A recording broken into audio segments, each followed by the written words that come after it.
Good morning students. आज हम अपना मैथमेटिक्स में कैलकुलस स्टार्ट करने जा रहे हैं, जिसमें कि फर्स्ट चैप्टर है लिमिट, कॉन्टिन्यूटी एंड डिफरेंशिएबिलिटी। तो हमें ये चीज़ें करने से पहले लिमिट की डेफिनेशन करनी ज़रूरी है। तो लिमिट ऑफ ए फंक्शन, इसमें एक फंक्शन दे रखा होगा हमें, उसको हम नाम ले लेते हैं F. Let F be a function. अब हमें जो लिमिट निकालनी है वो किसी पॉइंट पर निकालनी है, तो हम उस पॉइंट के नेबरहुड ले लेते हैं कोई, डिफाइंड ऑन डिलीटेड नेबरहुड। अब ये डिलीटेड नेबरहुड हमने क्यों लिया है ऑफ ए, मीन्स इसका मतलब ये है कि जो ए को छोड़कर ए को हम डिलीट कर दें तो उस एक इंटरवल ऐसा होगा जिसमें फंक्शन डिफाइन होगा। यानी जैसे अगर हम सपोज लेके चले ये रियल लाइन है और इसमें हमारे पास ये ए है, तो हम ये देख लेते हैं कम से कम एक इंटरवल ऐसा होगा जिसमें कि वो फंक्शन डिफाइन होगा, जिसमें ए पे डिफाइन होने की कोई हमें ज़रूरत नहीं है, ए पे डिफाइन हो या नहीं हो, तो इसलिए हमने डिलीट लिख दिया। अब हम लिमिट कैसे करेंगे, then limit of F X और x टेंड्स टू a, ये नोटेशन हो जाएगी कि limit of the function f when x tends to a। और अगर हम इसको बाई चांस l का नाम दे दें तो ये कब कहेंगे कि l is the limit of the function f when x tends to a, if for any epsilon positive. यानी एप्सिलॉन हमारे पास कोई भी पॉजिटिव नंबर हो सकता है, चाहे कितना भी हम स्मॉल ले लें, तो हम लिख देते हैं हाउएवर स्मॉल इट में बी। हमने कितना भी स्मॉल नंबर लिया तो इसके कोरस्पॉन्डिंग एक नंबर और एग्जिस्ट करेगा, देयर एग्जिस्ट डेल्टा पॉजिटिव, ये भी पॉजिटिव नंबर रहेगा, ये भी स्मॉल हो सकता है, सच दैट कि जैसे जैसे जो x है अप्रोच करेगा a को, वैसे एफ एक्स अप्रोच करेगा l को। यानी कि जो एफ एक्स में और जो l में जो डिफरेंस है वो लेस देन हो जाएगा epsilon when ever x minus a is less than delta and it is positive. Positive लेने का मतलब ये रहेगा कि x को a के बराबर हमें नहीं करना, लेकिन जो डिस्टेंस होगी वो डेल्टा से कम होगी।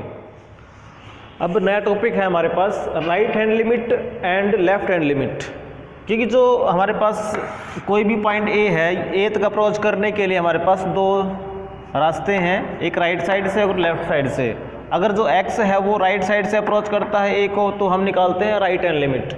और वो कैसे निकालते हैं,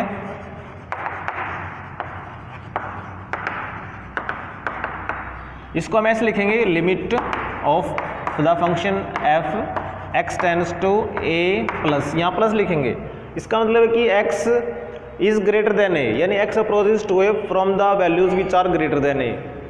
और इसकी लिमिट अगर बाई चांस l आती है तो हम वो कैसे लिखेंगे, if for any epsilon positive there exist delta positive such that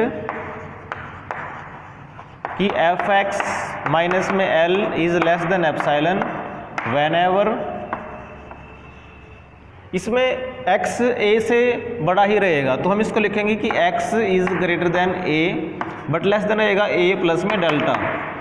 जो हमने डेल्टा लिया है वो सिर्फ राइट साइड में ही हम ऐड करेंगे, यानी यहाँ पर कोई ना कोई हमारे पास इतना डिस्टेंस डेल्टा है तो ये a प्लस डेल्टा आ गया। लेकिन अगर हम लेफ्ट हैंड लिमिट निकालना चाहें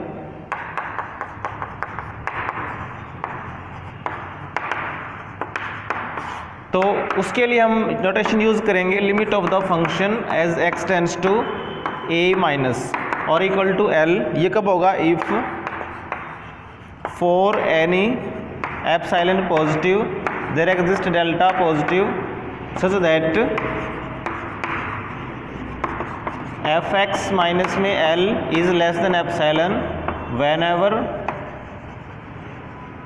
इसमें क्या होगा, लेफ्ट हैंड है तो इससे पहले हमारे पास a माइनस में डेल्टा होगा तो x लाइक रहेगा a minus delta to a, यानी कि x is greater than a minus में delta but less than a, तो इसमें ये रहेगा। और इसमें ऐसे रहेगा। किसी भी कंडीशन में x की वैल्यू a हम नहीं लेंगे। और अगर ये दोनों ही लिमिट्स एग्जिस्ट करेंगी, दोनों इक्वल होंगी, तो भी हम कहते हैं कि लिमिट एग्जिस्ट। यानी if left hand limit equal to right hand limit are equal, then जो लिमिट है फंक्शन की x टेंड्स टू a वो एग्जिस्ट करती है, एग्जिस्ट। और उसकी वैल्यू क्या होती है, and limit of the function x tends to a। तो जो इनकी वैल्यू आ रही होती है कंबाइन, वही वैल्यू इसकी लिखी जाती है। कई बार क्या होता है कि फंक्शन की लिमिट इनफाइनाइट आती है, उस केस में बोलते हैं कि इट इज़ इनफाइनाइट लिमिट। उस डेफिनेशन क्या बनेगी, if for any k positive, हमने कितना भी बड़ा एक नंबर ले लिया k, उसके कोरस्पॉन्डिंग के डेल्टा एग्जिस्ट करेगा सच दैट कि f(x) is greater then k, यानी फंक्शन की वैल्यू उस k से भी बड़ी होगी। कब होगी, जब x minus a is numerically less than delta but positive. तो जैसे ही ये इस इंटरवल में आएगा x, तो फंक्शन की वैल्यू k से बड़ी, k कितना ही बड़ा होता है उससे भी बड़ी वैल्यू, यानी k f(x) tends to infinity. Next हमारे पास है 1.5, limit of f(x) as x tends to infinity. Means x tends to infinity की लिमिट आपके पास आ रही है l, तो उसकी डेफिनेशन क्या है, if for any epsilon positive there exist. अब इसमें डेल्टा नहीं लेंगे, इसमें क्योंकि x टेंड्स टू इन्फिनिटी हो रहा है, तो हम ले लेते हैं यहाँ पे k पॉजिटिव, और that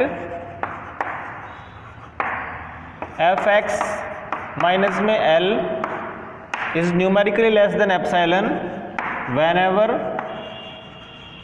x greater than k। यानी जैसे ही x k से आगे जाएगा, उस केस में फंक्शन में और l में जो डिफरेंस है वो इससे भी कम हो जाएगा, मीन्स टेंड्स टू 0 हो रहा है, तो तब हम कहते हैं कि f(x) tends to l whenever x tends to infinity. अब नेक्स्ट हमारे पास है स्क्वीज प्रिंसिपल। इसमें 3 फंक्शंस हैं, f(x), g(x) और h(x). f(x) less than equal to g(x), g(x) less than equal to h(x).